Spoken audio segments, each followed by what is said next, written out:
Environ 90% de la population consomme de la caféine à tous les jours, et ça, c'est une vraie stats. Par contre, je trouve qu'il y a beaucoup de mythes, beaucoup d'affaires par rapport à la caféine que et je m'inclus là-dedans, c'est pas trop si c'est vrai.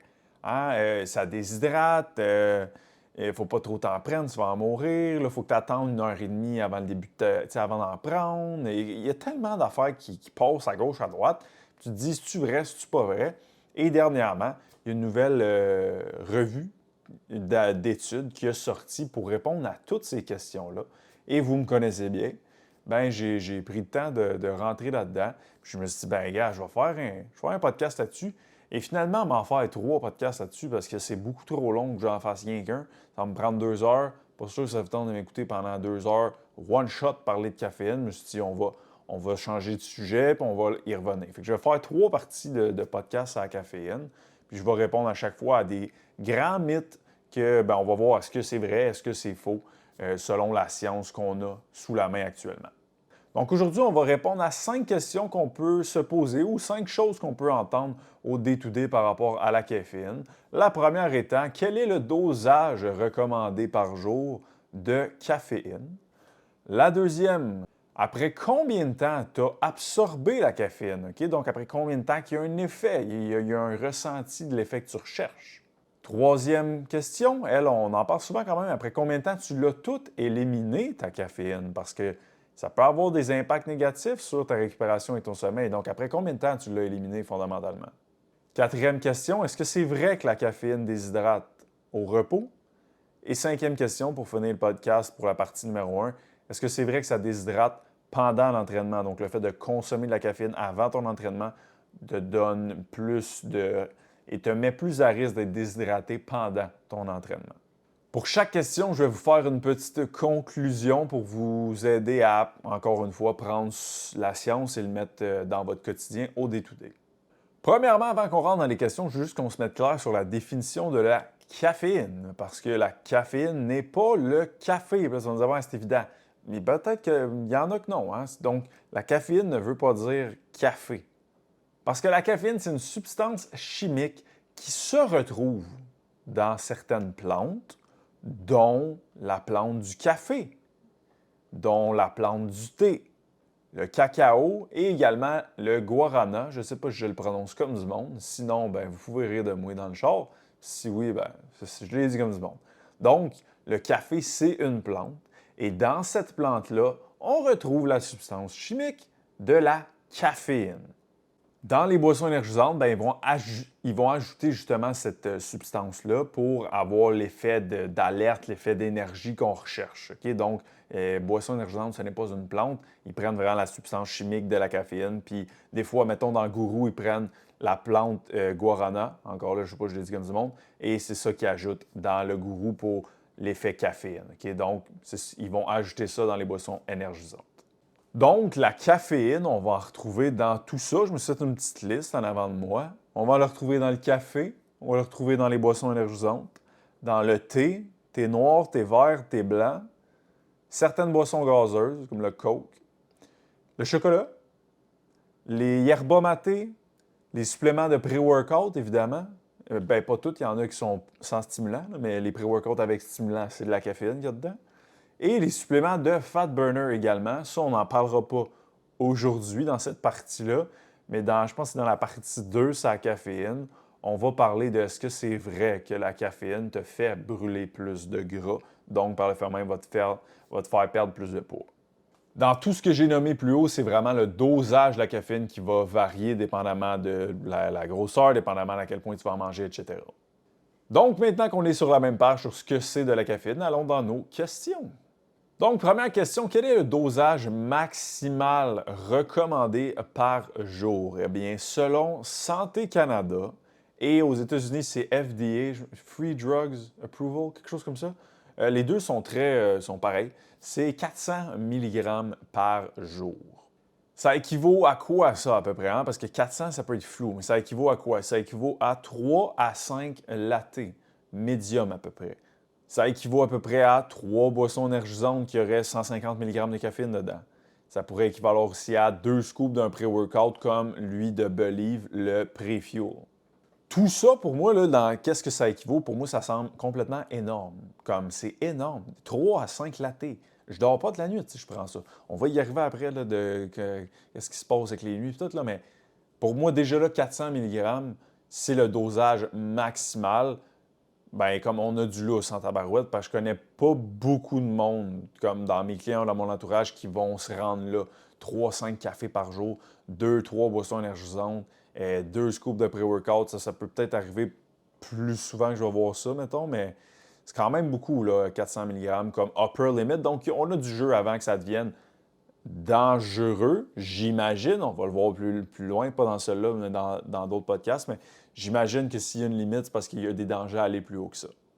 Par contre, ça ne veut pas dire qu'il n'y a pas d'effet néfaste si tu es plus bas que ça. Parce que Santé Canada, je te le rappelle, hein, tu peux rentrer au dépanneur du coin et t'acheter un paquet de cigarettes. Puis Santé Canada est très au courant que c'est de la crise de merde, ta santé. Donc, à quel point tu peux dire, ah, mais je vais aller jusqu'à 400, tout est good. Ça n'a aucun effet néfaste, ça ne change rien à ma vie, tout est parfait. Non. Tu sais, c'est comme, est-ce que si tu vas plus haut que 400, tu as des réels dangers comme intenses? Probable, c'est pour ça qu'ils ont mis 400 mg. Mais est-ce que ça veut dire que si tu es à 300, you're good to go, puis ça n'a pas d'effet sur d'autres sphères, que ce soit la sphère du stress externe, que ce soit la sphère du sommeil? J'irai pas jusqu'à dire ça. Donc, question numéro 1, quel est le dosage recommandé maximal? Bon, on parle d'un 400 mg, tant aux États-Unis qu'au Canada. Puis, comme je te dis, est-ce que c'est comme, je peux aller jusqu'à 400? Oui, mais est-ce que ça va avoir des impacts comme plus négatifs qui sont moins dangereux, mais qui sont importants pour quelqu'un qui veut prendre la masse musculaire, quelqu'un qui veut perdre du gras, quelqu'un qui veut performer? Je pense qu'aller jusqu'à 400, dépendamment comment c'est fait, ça peut venir jouer à certaines autres sphères.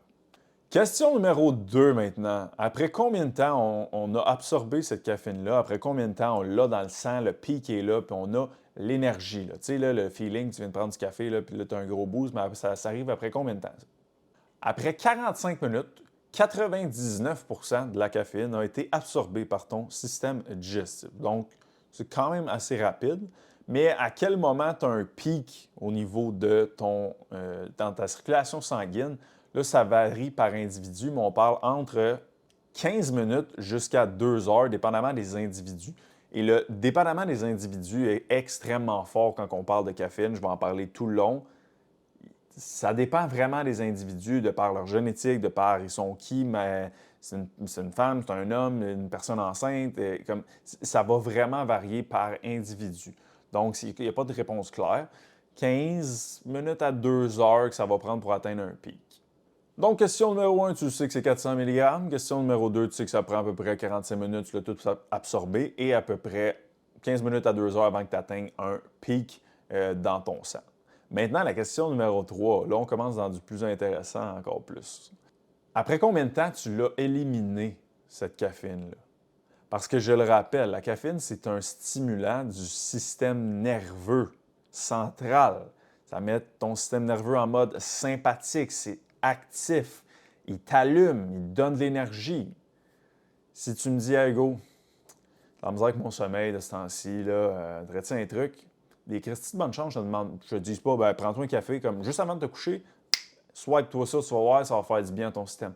Pourquoi? C'est parce que ça l'active, tu comprends? Donc, on veut savoir quand est-ce que cette substance-là, chimique, qui active le système nerveux et qui bloque les récepteurs d'adénosine, qui est une substance au niveau du cerveau qui induit le sommeil, quand est-ce qu'il n'est plus dans le corps? Parce qu'on ne veut pas que ça commence à nuire à nos autres sphères. C'est ce qu'on va voir dans cette question-là. Bon, ce qu'on sait au niveau de la science, c'est qu'une demi-vie, c'est en moyenne 5 heures. Donc, si tu prends ton petit café le matin à 8 heures, 5 heures plus tard, donc à 1 heure de l'après-midi, mon calcul est bon? Oui, tout à fait. Tu as flushé la moitié. Donc, il te reste encore la moitié à flusher. Donc, on pourrait parler d'une moyenne de 10 heures, admettons. Fait qu'on peut parler de 8 à 6, ce qui serait quand même, pour moi, respectable, parce que ça veut dire qu'en soirée, tu ne l'as plus dans le système. Mais ça, c'est une moyenne. Ça ne veut pas dire que tu es dans la moyenne. c'est quoi les autres données qu'on a qui ne sont pas dans la moyenne? Bien, les autres données qu'on a qui ne sont pas dans la moyenne, là, ça va de 1h30 à 9 heures pour une demi-vie. Tu peux-tu croire? 9 heures pour une demi-vie, ça veut dire que pour certains individus, ça peut être toi, ça peut être moi, on ne le sait pas, ça peut être 18 heures que ça reste dans le système. Ça, c'est parce qu'on s'entend, là. T'apprends à 5 heures le matin si tu veux pas que ça scrape ton sommeil quasiment. Là. C'est quand même fou. Versus, il y en a que c'est comme, ça va durer 3-4 heures puis they're gone. Okay? Donc, quand je dis que c'est vraiment individuel à chacun, c'est comme, il y en a que c'est 1h30, 2 heures, 3 heures, 4 heures, 5 heures, 6 de demi-vie. Fait que, si je me prends moi comme exemple, moi, est-ce que je sais c'est combien ma demi-vie? Ben non, il n'y a pas de méthode de mesurer ça.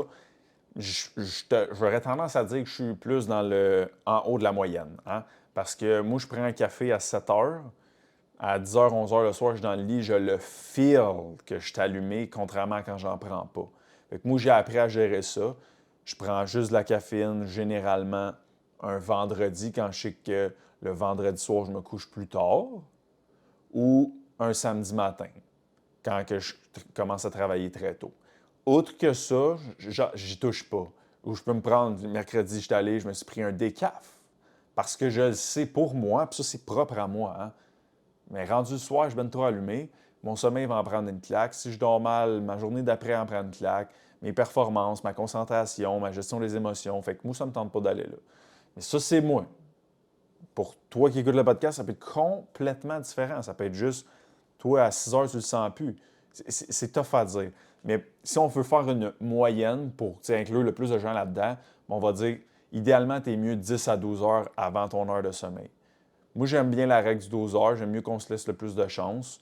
Mais encore là, tu peux être en bas de la moyenne comme tu peux être en haut de la moyenne. Fait que, ce que je te dirais comme conseil, puis ça, c'est une opinion personnelle. C'est pas comme la science dit que c'est oui, la science dit que c'est 10 à 12, mais opinion personnelle, ce que je vous dirais, c'est comme viser un 10 à 12 heures avant d'aller vous coucher. Sinon, votre système nerveux il est activé, by the way, et puis vos récepteurs d'adénosine sont bloqués, by the way. Donc, ça vient jouer au niveau de votre sommeil, récupération, au niveau de vos performances le lendemain, au niveau, comme j'ai dit, gestion des émotions, et fait d'être irritable, ta concentration, ta mémoire, un paquet de patentes que tu n'as pas envie d'avoir. Donc, pour le bien de votre sommeil, je vous dirais un 10 à 12 heures avant votre coucher. Et là, il y en a qui prennent des pré-workouts à comme 5 à 7 heures. Peut-être qu'ils sont dans le range du 1h30 de demi-vie. Puis là, on ne peut pas commencer à jouer à ce jeu-là, hein, de comme, moi, je prends de la caféine à 5 heures, mais c'est parce que je suis dans le range à 1h30. Tu ne peux pas le savoir. Même si tu dors, tu ne peux pas te dire, ah, mais vu que je m'endors, je suis good. J'avais déjà fait des tests. Prenez une nuit où vous ne prenez pas de caféine versus une nuit que vous en prenez, mettons, en pré-workout. Puis regardez que soit une Oura Ring ou une Whoop, la qualité du sommeil entre les deux nuits, vous allez voir la différence. Si vous la voyez zéro, bien là, vous avez déjà là plus de données pour se dire, ah oui, je semble comme la métaboliser plus rapidement. Mais comme avant d'avoir des données comme stats précises, comme allez pas dans cette déduction-là. Ah ouais, moi je suis de même. Tu sais, comme moi, j'avais testé avec ma Whoop, puis j'avais tout le temps des moins bonnes stats de sommeil à chaque fois que je consommais de la caféine, même si c'était 7 heures le matin, puis je me couchais à 11 heures. Donc, c'est comme ça que j'en suis venu à, ouais, je pense que le café, je le feel aussi avant de me coucher, etc. Fait que, tombez pas dans le, ah, moi, je prends de la caféine à 6 heures, puis je suis good. C'est comme, allez plus profond dans votre je suis good pour être sûr que vous êtes correct. Quatrième grande question, et là, on rentre dans les mythes là, à côté. Même ça, pour moi, c'en était un. Là, j'étais comme, je sais pas la réponse. Je sais pas c'est quoi. Est-ce que la caféine déshydrate? Je ne savais pas, moi, si c'était vrai ou pas. Bien, on va aller là-dedans. Qu'est-ce que la science dit à propos de tout ça? Bien, il y a une étude de 2014 qui a analysé avec 50 participants qui devaient prendre 200 ml de café 4 fois par jour. Fait qu'on parle d'un environ de 308 mg par personne, donc quand même un bon dosage. Et c'était comparé à des participants qui consommaient que de l'eau.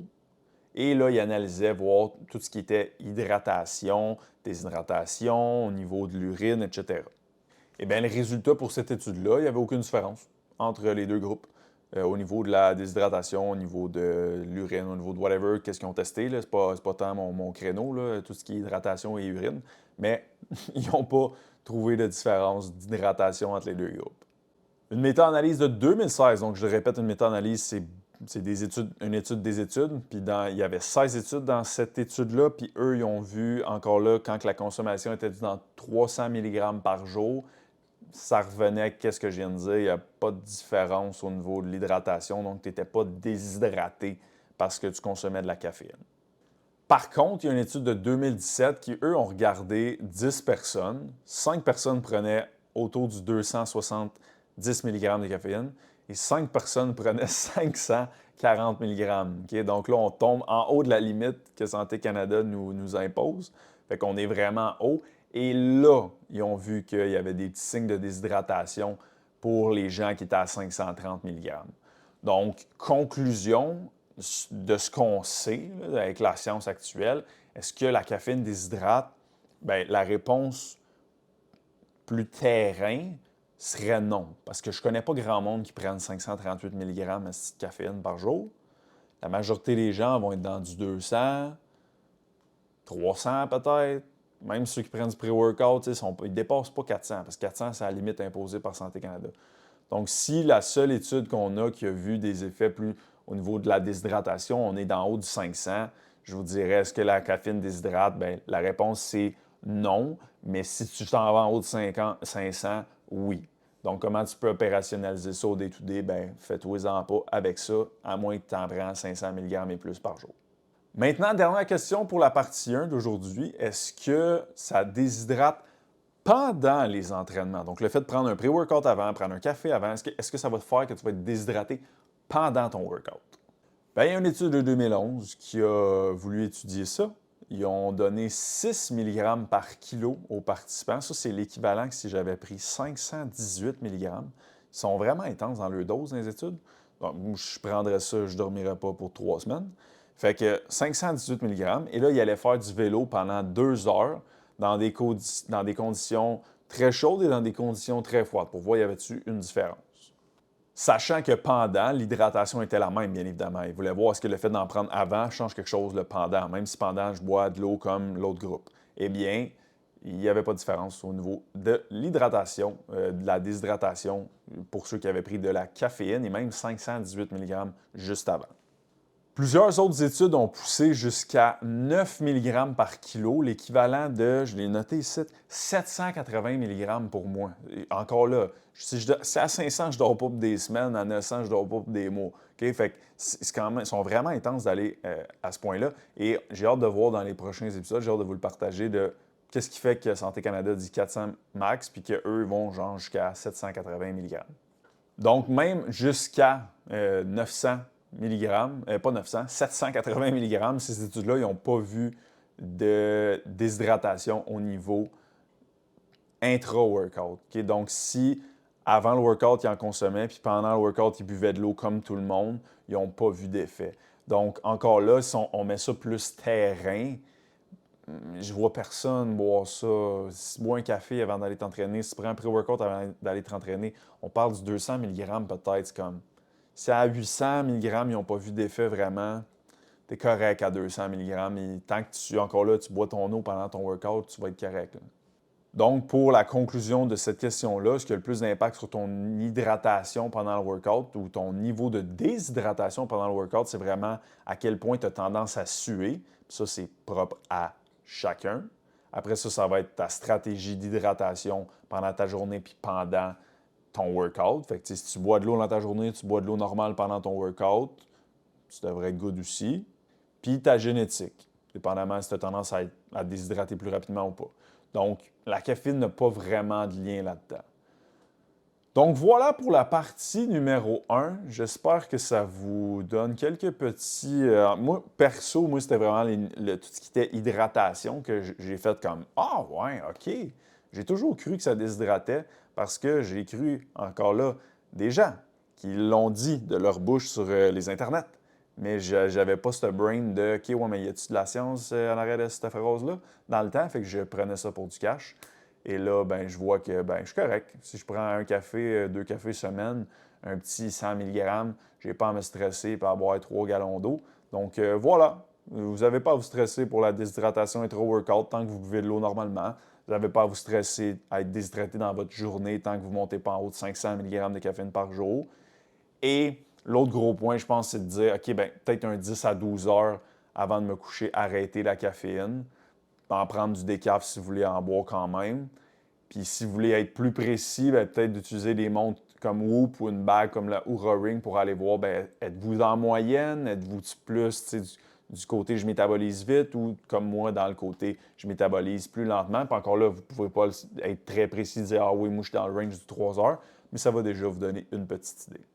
Donc, comme à l'habitude, si vous avez apprécié le podcast de cette semaine, si vous voulez avoir les autres parties, si ça ne vous intéresse pas, il faut me le dire. Mais si vous voulez avoir les autres parties sur la caféine, tout ce que je vous demande, comme à l'habitude, un petit 5 étoiles Spotify, un petit 5 étoiles Balado, c'est tout ce que je vous demande pour propulser le podcast. C'est la vraie information scientifique à un autre niveau au Québec. Et nous, on se revoit la semaine prochaine pour un épisode très spécial parce que c'est le 100e. Je ne vous dis pas ce qu'on fait encore. Et là, je viens de vendre un punch, j'ai 10 secondes. Je vais m'arrêter là. Mais je ne vous dis pas ce qu'on va faire encore. Ça se peut à suivre que ça ne sorte pas mercredi 5 heures. Ça va sortir dans cette semaine-là. Mais j'ai bien hâte de vous montrer ce qu'on vous réserve pour l'épisode numéro 100 du podcast One More Rep. Et nous, on se revoit la semaine prochaine, épisode numéro 100. Bye tout le monde!